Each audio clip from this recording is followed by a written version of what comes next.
If you want to get more people to buy your school community, then watch this video, because inside I'm going to be teaching you how to split test a sales page so that more people convert when they land on your sales page. The first thing that I'm going to give you is a warning, or a couple of warnings at least. First warning being that if you're not getting any clicks, then don't start testing, because then you really can't test, and I will get more into detail on that later. The second is that you should primarily focus on increasing leads and decreasing churn first. That means that testing is something for when you feel like you have reached the cap on your leads and that you have minimized the people who churn your community. Then this will not 2x your sales overnight, and this is a long and boring process. Don't have crazy expectations about what you can get from optimizing your sales page. Another thing I'd like to mention is that you will never find the perfect sales page, and that entropy is always a factor. That means that your sales page over time will start to convert less and less.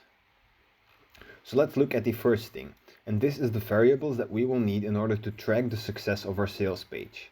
So we're tracking clicks and our page version. So these are the things you have to look at when you switch around to optimize for conversions, which is the other metric that we're tracking.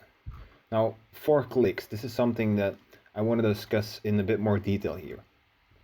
The amount of clicks that you get equals the certainty that the testing is effective and that the conversion is right for the sales page. What do I mean by that? It's the same as flipping a coin. On average, you will hit heads half of the time and tails half of the time. But in smaller sets of flipping the coin, you might hit heads 70% of the time and tails 30% of the time. That's why if you increase the amount of clicks that you get, and you can be more certain that the conversion rate changing on your sales page is relevant to the testing that you're doing.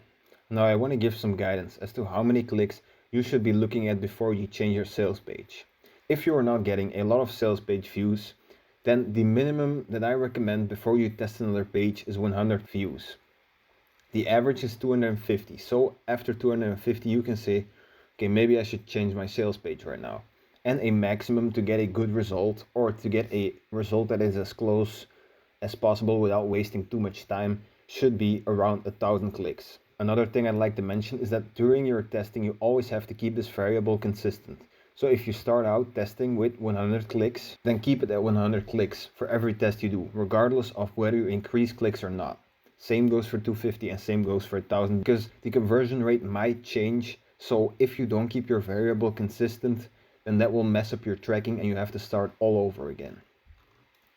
Now next, there is something I want to mention, and that is that if you want a good starting page, I have a link in the description to some of my videos that are for free on YouTube, which you can check out. Then let's look at tracking. So what we're tracking is the page version and the conversion of the page. And you have to store all the things that you are tracking. In order to store the tests that you do, you create a Miro board and you have a versus style of each sales page and track the conversion rate. And I'll show you that later. I'll give you an example of what that looks like. And you also want to store the progress.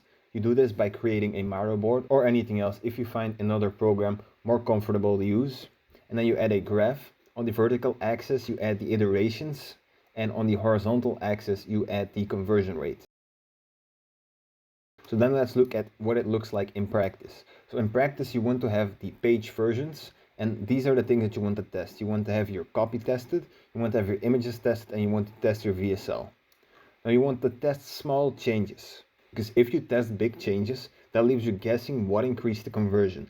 If I change my sales page to something completely different, then I don't know what changed the conversion. In regards to changes, there are things you can do like change wording or change how your offer is ordered, but you can also remove or add things. So then let's look at what it looks like in practice. So this is the school sales page. Of course, I don't manage this, but this is an example, and I'm using the school sales page to give you that example in this hypothetical scenario. So first we take the original school sales page, and this is where we're getting into testing. So we take the original school sales page, and we're going to assume that this has a 4% conversion rate, which is the average. And then we compare that to a different sales page with the changes we made. So on this one, I changed every emoji to this check mark. And then we test it out over 250 or 1000 landing page views. And we see that our conversion rate has increased by 0.1%. That means that these two have fought against each other to see who does best. and then version 2 comes out as the best version, meaning that we will use that from now on. But we want to make sure that we improve this conversion rate. That's why we test it against another sales page. Then we take version 2 with its 4.1 conversion rate and we place that against something else. Now here I removed this part. Doesn't really matter for this hypothetical scenario, but let's say that the conversion rate then decreased to 3.9. That means that we won't be testing this anymore, and now we know that this actually has an effect on how many sales we get. So then we test it again, but this time we're testing version 2 again. So we're not testing 3, we're testing this version which has 1 already, which is 1 twice in a row. Now we test that against version 4, where I changed this statement, and we see that changing the statement hypothetically increases the conversion by 0.2%. Now version 4 is the winner, and we keep using that one, and we test that against another version where we could, for example, change the offer. And so you keep doing this until you have maxed out the results on the sales page. And I want to show you what that looks like if you're tracking how well it does, and if you want to see how those results could be projected. So we do that by looking at the conversion. So we look at the conversion percentage here, as I mentioned on the graph, which I mentioned here on tracking. We have our conversion percentage and we have our versions. So what that looks like is that you have your versions here. So this version is the starting version. Okay, we increased our conversion, so we place it a bit higher. That way we can see that it's better than the other one. Now we test it against version 3.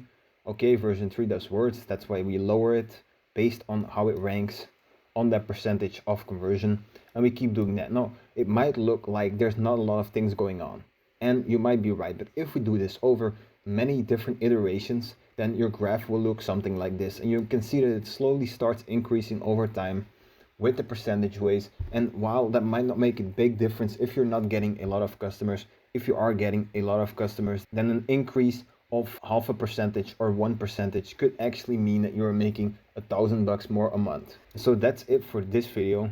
If this video was helpful, then consider liking and subscribing.